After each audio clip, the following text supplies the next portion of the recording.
প্রতি বছর শীতের মৌসুম আসলেই লেগে যায় খেজুর গাছ প্রসেসিংয়ের ধুম। আর এভাবেই খেজুর গাছ প্রসেসিং করেই এখান থেকে রস বের করে সেই রস জ্বালিয়ে তৈরি হয় খেজুরের গুড় বা খেজুরের পাটালি। আমরা খেজুরের গুড় বা খেজুরের সেই পাটালি কে না পছন্দ করে থাকি। আবার এখানে একটা কথা আছে, সেটি হচ্ছে প্রকৃত খেজুর গাছের রস দিয়েই খেজুরের গুড় তৈরি। এমন অরিজিনাল গুড় পেতেও কিন্তু একটু হিমশিম খেতে হয়। অনেক সময় বাজারের অসাধু ব্যবসায়ীরা ২ নাম্বার করে খেজুরের গুড় প্রসেসিং করে তা বাজারজাত করছে, বাজারে অহরহ সেটি পাওয়া যাচ্ছে। তবে খেজুরের রস জ্বালিয়ে খেজুরের প্রকৃত অরিজিনাল গুড়, এটা খেতে খুবই সুস্বাদু এবং খুবই মজাদার।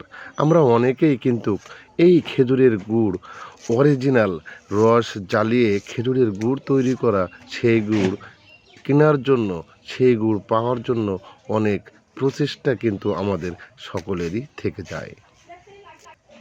তাই শীতের মৌসুম আসলেই গাছি ভাইরা এভাবেই মেতে ওঠে খেজুর গাছ প্রসেসিং করার কাজে। আর এই প্রসেসিং শেষ হলেই শুরু হয়ে যাবে রস আমদানি করা। আর আমদানির শেষেই এই রস জ্বালিয়ে তৈরি হবে খেজুরের গুড়।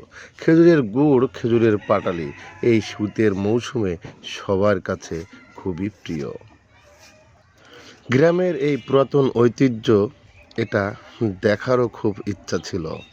হঠাৎ চলে এসেছিলাম গ্রামের একটি কিনারায়, এসে পড়ে গেল নজরে খেজুর গাছ প্রসেসিংয়ের এই কাজ।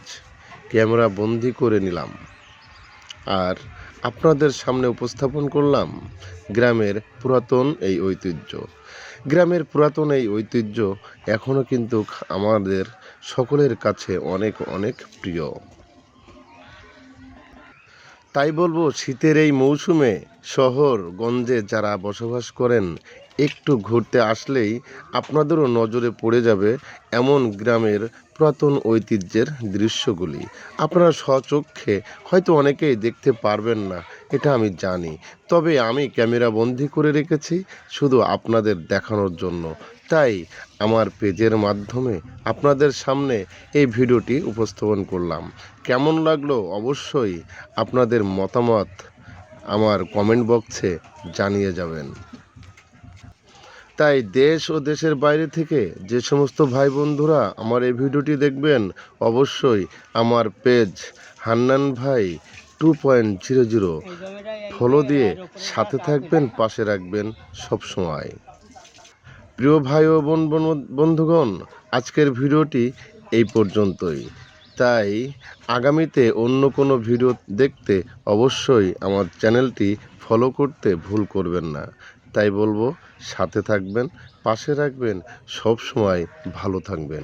ধন্যবাদ।